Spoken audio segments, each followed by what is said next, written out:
श्री शिवाय नमस्तुभ्यम। शनिदेव महाराज की जय।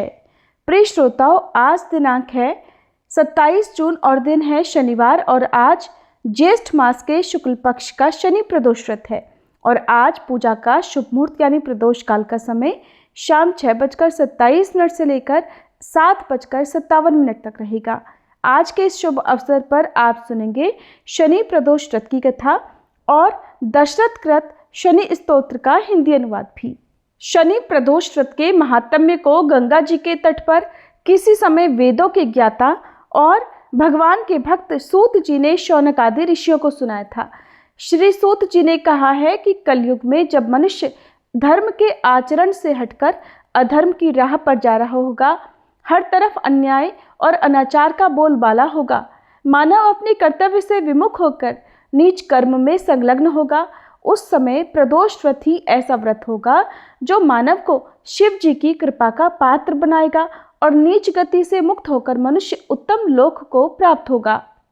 सूत जी ने शौनक आदि ऋषियों को बताया कि इस व्रत के महात्म्य को सर्वप्रथम भगवान शंकर ने माता सती को सुनाया था। मुझे यही कथा महात्म्य महर्षि वेद व्यास जी ने सुनाया और यह उत्तम व्रत महात्म्य अब मैं आपको सुनाने जा रहा हूँ।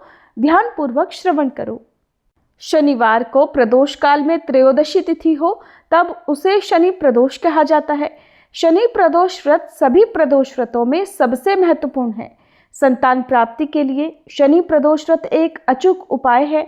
खोया हुआ राज्य और पद प्राप्ति की कामना हेतु शनि प्रदोष व्रत करना चाहिए। विभिन्न मान्यताओं के अनुसार शनि प्रदोष को महाप्रदोष और दीप प्रदोष भी कहा जाता है।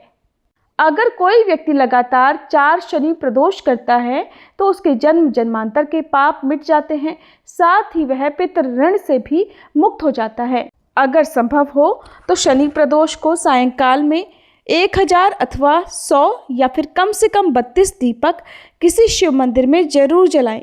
सर्वोत्तम रहेगा आप किसी ज्योतिर्लिंग के दर्शन कर लें। शनि प्रदोष व्रत की महिमा के बारे में हनुमान जी कहते हैं कि एक गोप बालक ने शनि प्रदोष व्रत के दिन बिना मंत्रों के भी शिव पूजन करके उन्हें पा लिया। गर्गाचार्य जी ने कहा, हे महामते, आपने शिव शंकर की प्रसन्नता हेतु समस्त प्रदोष व्रतों का वर्णन किया है। अब हम शनि प्रदोष व्रत की विधि सुनने की इच्छा रखते हैं, सो कृपा करके सुनाइए। तब सूत जी बोले, हे ऋषि, निश्चयात्मक रूप से आपका शिव पार्वती के चरणों में अत्यंत प्रेम है। मैं आपको शनि त्रयोदशी के व्रत की कथा सुनाता हूँ, ध्यानपूर्वक सुनो।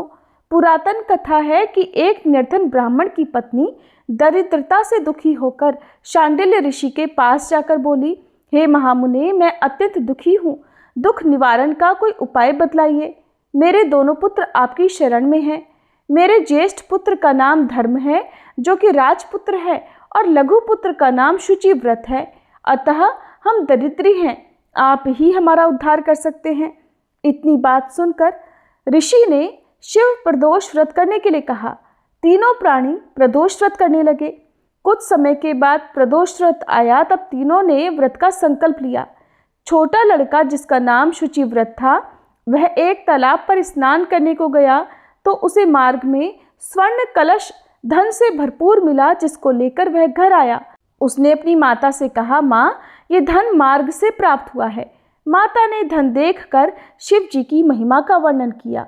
राजपुत्र को अपने पास बुलाकर बोली, देखो पुत्र, ये धन हमें शिव जी की कृपा से प्राप्त हुआ है, अतः प्रसाद के रूप में दोनों पुत्र आधा आधा बांट लो। माता का वचन सुनकर राजपुत्र ने शिव पार्वती जी का ध्यान किया और बोला, पूज्य, ये धन आपके पुत्र का ही है, मैं इसका अधिकारी नहीं हूँ। ये शंकर भगवान और माता पार्वती जब मुझे देंगे तब मैं लूँगा। इतना कहकर वह राजपुत्र शंकर जी की पूजा में लग गया। एक दिन दोनों भाइयों का प्रदेश भ्रमण का विचार हुआ। वहाँ उन्होंने अनेक गंधर्व कन्याओं को क्रीड़ा करते हुए देखा। उन्हें देखकर शुचि व्रत ने कहा, भैया, अब हमें इससे आगे नहीं जाना है। इतना कहकर शुचि व्रत उसी स्थान पर बैठ गया, लेकिन राजकुमार अकेले महिलाओं के बीच में जा पहुंचा।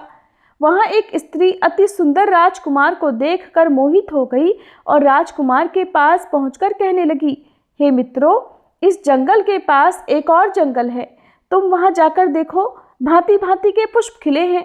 बड़ा सुहावना समय है। उसकी शोभा देखकर आओ। मैं यहाँ बैठा हूँ, मेरे पैरों में बहुत दर्द है। ये सुनकर सभी अन्य गंधर्व कन्याएं दूसरे जंगल में चली गईं। वह अकेले ही सुंदर राजकुमार को देखती रही। इधर राजकुमार भी कामुक दृष्टि से उसे देखने लगा। तब वह युवती बोली, आप कहाँ रहते हैं? वन में कैसे पधारे? किस राजा के पुत्र हैं और आपका नाम क्या है? तब राजकुमार ने कहा, मैं विदर्भ राजा का पुत्र हूँ, आप अपना परिचय दें। युवती बोली, मैं विद्राविक नामक गंधर्व की पुत्री हूँ और मेरा नाम अंशुमति है। मैंने आपकी मनःस्थिति को जान लिया है कि आप मुझ पर मोहित हैं। विधाता ने हमारा तुम्हारा संयोग करवाया है। ऐसा कहकर युवती ने राजकुमार के गले में मोतियों की माला डाल दी। राजकुमार हार स्वीकार करते हुए बोला कि हे भद्रे, मैंने आपका प्रेमोपहार स्वीकार कर लिया है, परंतु मैं तो निर्धन हूँ। राजकुमार के इन वचनों को सुनकर गंधर्व कन्या बोली कि मैं जैसा कह चुकी हूँ वैसा ही करूँगी, अब आप अपने घर जाएं। इतना कहकर वह गंधर्व कन्या सखियों से जा मिली और घर जाकर राजकुमार ने शुचि व्रत को सारा वृतांत कह सुनाया। जब तीसरा दिन आया, वह राजपुत्र शुचि व्रत को लेकर उसी वन में जा पहुंचा। वहीं गंधर्वराज अपनी कन्या को लेकर आ पहुंचा। इन दोनों राजकुमारों को देखकर आसन देकर कहा कि मैं तो कैलाश पर गया था। वहाँ शंकर जी ने मुझसे कहा कि धर्मगुप्त नाम का राजपुत्र है जो इस समय राज्य विहीन निर्धन है। वह मेरा परम भक्त है। हे गंधर्वराज, तुम उसकी सहायता करो। मैं महादेव जी की आज्ञा से इस कन्या को अब आपके पास लाया हूँ, आप इसका निर्वाह करें। मैं आपकी सहायता कर आपको राजगद्दी पर बिठा दूंगा। इस प्रकार गंधर्वराज ने कन्या का विवाह विधिपूर्वक कर दिया। विशेष धन और सुंदर गंधर्व कन्या को पाकर राजपुत्र अति प्रसन्न हुआ। भगवान की कृपा से यह समयोपरांत अपने शत्रुओं को दमन करके राज्य का सुख भोगने लगा। शनि प्रदोष व्रत की दूसरी कथा के अनुसार प्राचीन समय की बात है। एक नगर सेठ धन दौलत और वैभव से संपन्न था। वह अत्यंत दयालु था। उसके यहाँ से कभी कोई भी खाली हाथ नहीं लौटता था। वह सभी को जी भरकर दान दक्षिणा देता था। लेकिन दूसरों को सुखी देखने वाले सेठ और उसकी पत्नी स्वयं काफी दुखी थे। उनके दुख का कारण था उनकी कोई संतान न होना। संतानहीनता के कारण वे दोनों चिंता में घुले जा रहे थे। एक दिन उन्होंने तीर्थ यात्रा पर जाने का निश्चय किया और अपने कामकाज सेवकों को सौंपकर चल पड़े। अभी वे नगर के बाहर निकले ही थे कि उन्हें एक विशाल वृक्ष के नीचे समाधि लगाए एक तेजस्वी साधु दिखाई पड़े। दोनों ने सोचा कि साधु महाराज से आशीर्वाद लेकर ही आगे की यात्रा शुरू की जाए। पति पत्नी दोनों समाधिलीन साधु के सामने हाथ जोड़कर बैठ गए और उनकी समाधि टूटने की प्रतीक्षा करने लगे। प्रतीक्षा करते करते सुबह से शाम और फिर रात हो गई, लेकिन साधु की समाधि नहीं टूटी। मगर वह दोनों सेठ पति पत्नी धैर्यपूर्वक हाथ जोड़कर पूर्ववत बैठे ही रहे। अंततः अगले दिन प्रातःकाल साधु समाधि से उठे। सेठ पति पत्नी को देखकर वह मंद मंद मुस्कुराए और आशीर्वाद स्वरूप हाथ उठाकर बोले, मैं तुम्हारे अंतर्मन की कथा भांप गया हूँ वत्स। मैं तुम्हारे धैर्य और भक्ति भाव से अत्यंत प्रसन्न हूँ। साधु ने संतान प्राप्ति के लिए उन्हें शनि प्रदोष व्रत करने की विधि समझाई और शंकर भगवान की निम्न वंदना भी बतलाई। साधु ने कहा, अब तुम दोनों पति पत्नी घर जाकर शनि प्रदोष व्रत करते हुए भगवान शिव की इस प्रकार वंदना करना। हे रुद्रदेव शिव, आपको नमस्कार है। हे शिव शंकर जगत गुरु, आपको नमस्कार है। हे नीलकंठ सुर, नमस्कार है। शशि मौली चंद्र सुख, आपको नमस्कार है। हे उमाकांत सुधी, नमस्कार है। उग्रत्व रूप मन, आपको नमस्कार है। हे ईशान ईश प्रभु, आपको नमस्कार है।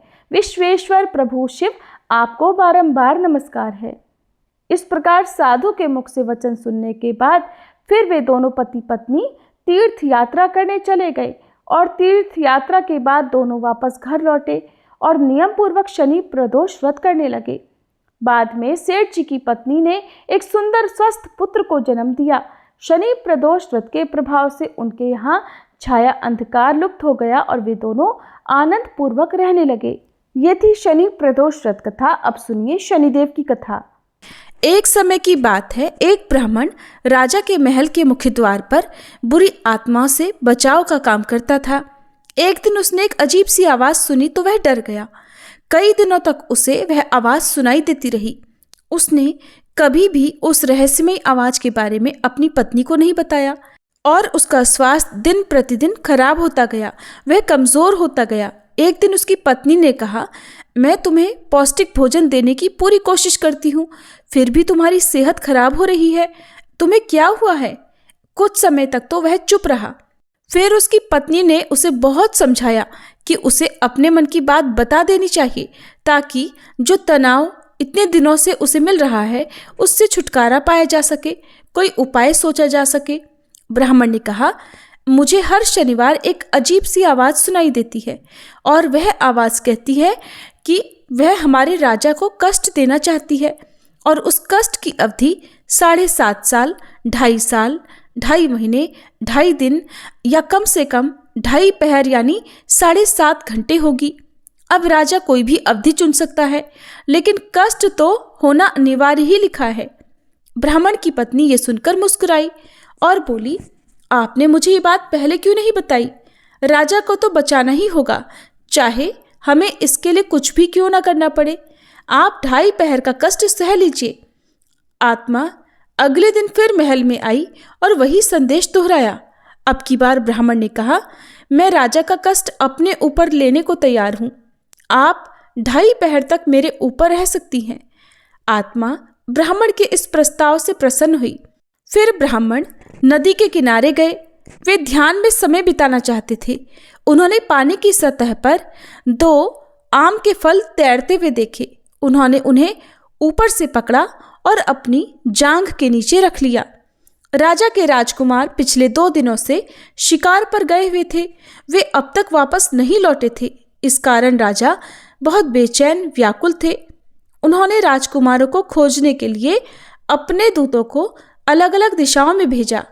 संयोगवश एक दूत ब्राह्मण के पास भी जा पहुंचा। उसे ये देखकर अत्यंत आश्चर्य हुआ कि ब्राह्मण ने राजकुमार के सिर अपनी जांघों के नीचे छुपा रखे थे। उसने यह बात राजा को बताई। सुनकर राजा क्रोधित हो गए।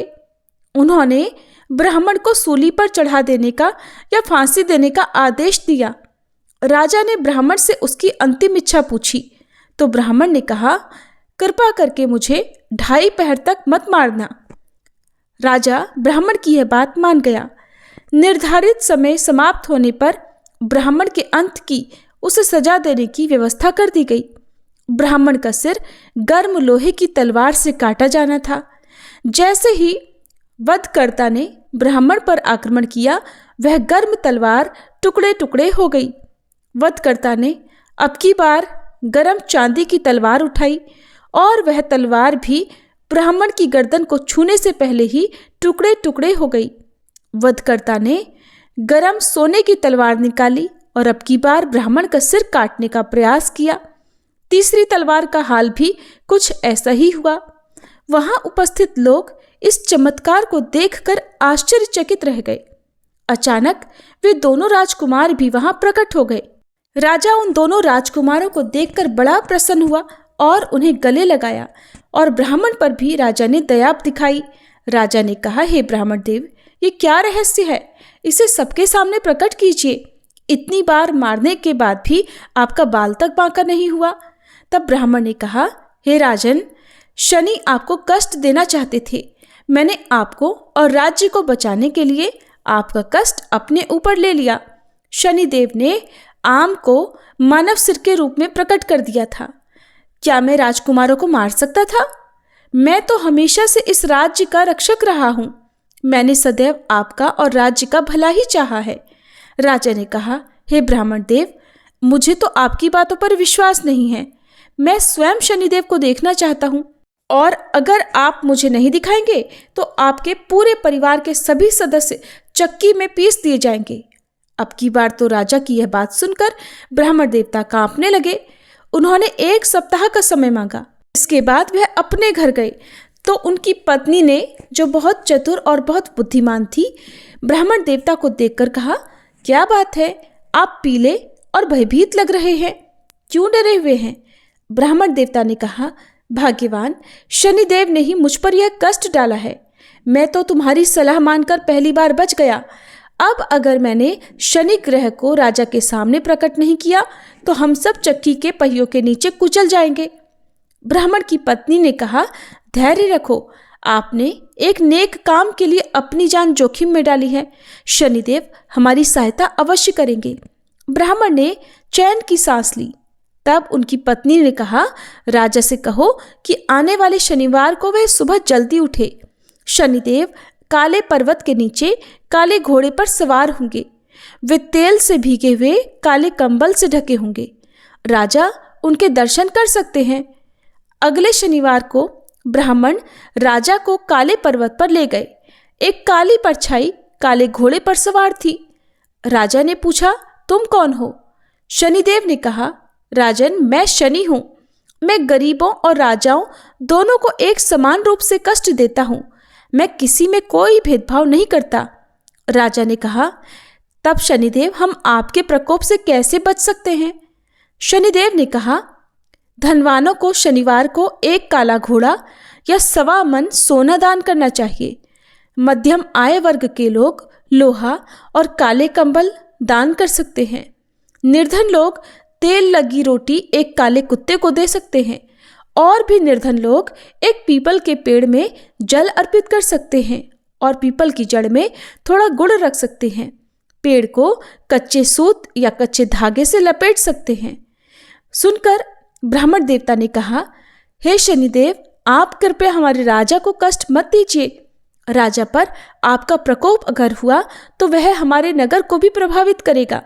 हे शनिदेव, मैं भविष्य में भी आपके अन्य प्रकोपों को सहन कर सकता हूँ। शनिदेव अचानक अपने काले घोड़े के साथ गायब हो गए और उधर राजा अपने महल में वापस लौट आया। अब वह ब्राह्मण से बहुत प्रसन्न था क्योंकि उसने साक्षात सब कुछ अपनी आंखों से देखा था।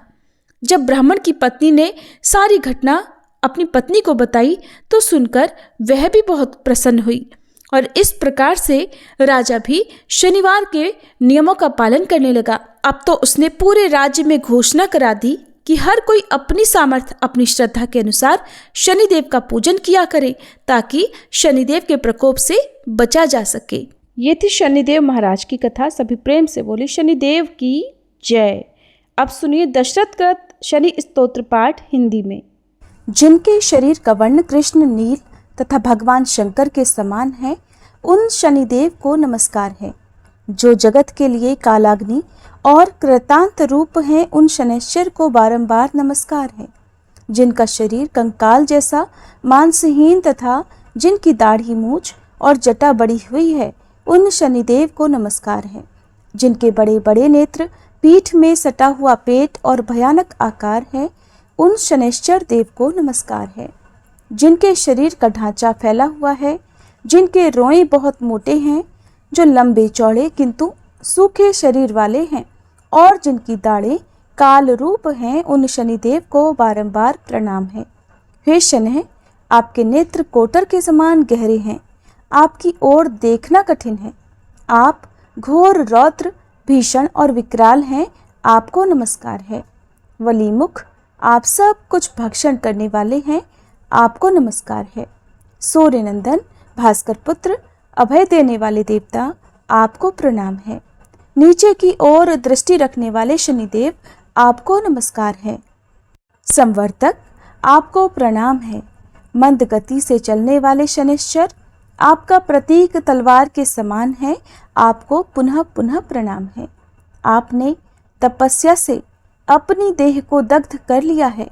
आप सदा योगाभ्यास में तत्पर, भूख से आतुर और अतृप्त रहते हैं। आपको सदा सर्वदा नमस्कार है। ज्ञान नेत्र, आपको प्रणाम है। काश्यप नंदन, सूर्यपुत्र शनिदेव, आपको नमस्कार है। आप संतुष्ट होने पर राज्य दे देते हैं और रुष्ट होने पर उसे तत्काल हर लेते हैं। देवता, असुर, मनुष्य, सिद्ध, विद्याधर और नाग, ये सब आपकी दृष्टि पड़ने पर समूल नष्ट हो जाते हैं। देव, मुझ पर प्रसन्न होइए। मैं वर पाने के योग्य हूँ और आपकी शरण में आया हूँ। ये थी आज की कथाएं और स्तोत्र पाठ। अब सुनिए भोलेनाथ की आरती। ओम जय शिव ओमकारा, स्वामी जय शिव ओमकारा। ब्रह्मा विष्णु सदा शिव, ब्रह्मा विष्णु सदा शिव, अर्धांगी धारा। ओम जय शिव ओमकारा। एकानन चतुरानन पंचानन राजे, स्वामी पंचानन राजे। हंसासन गरुड़ासन वृषवाहन साजे। ओम जय शिव ओमकारा। दो भुज चारु चतुर्भुज, 10 भुज अति सोहे, स्वामी 10 भुज अति सोहे। त्रिगुण रूप निरखता, त्रिभुवन जन मोहे। ओम जय शिव ओमकारा। अक्षमाला वनमाला मुंडमाला धारी, स्वामी मुंडमाला धारी। चंदन मृग मद सोहे, भाले शशिधारी। ओम जय शिव ओमकारा। श्वेतांबर पीतांबर बाघांबर अंगे, स्वामी बाघांबर अंगे। सनकादिक गरुड़ादिक भूतादिक संगे। ओम जय शिव ओमकारा। कर के मध्य कमंडल चक्र त्रिशूलधारी, स्वामी चक्र त्रिशूलधारी। सुखकारी दुखहारी जग पालनकारी। ओम जय शिव ओमकारा। ब्रह्मा विष्णु सदा शिव, जानत अविवेका, स्वामी जानत अविवेका। प्रणवाक्षर में शोभित ये तीनों एका। ओम जय शिव ओमकारा। त्रिगुण स्वामी जी की आरती जो कोई नर गावे, स्वामी जो कोई नर गावे। कहत शिवानंद स्वामी, रटत भोलानंद स्वामी, सुख संपत्ति पावे। ओम जय शिव ओमकारा। ओम जय शिव ओमकारा, स्वामी जय शिव ओमकारा। ब्रह्मा विष्णु सदा शिव, अर्धांगी धारा। ओम जय शिव ओमकारा। सभी प्रेम से बोलिए भोले शंकर भगवान की जय, शनिदेव भगवान की जय।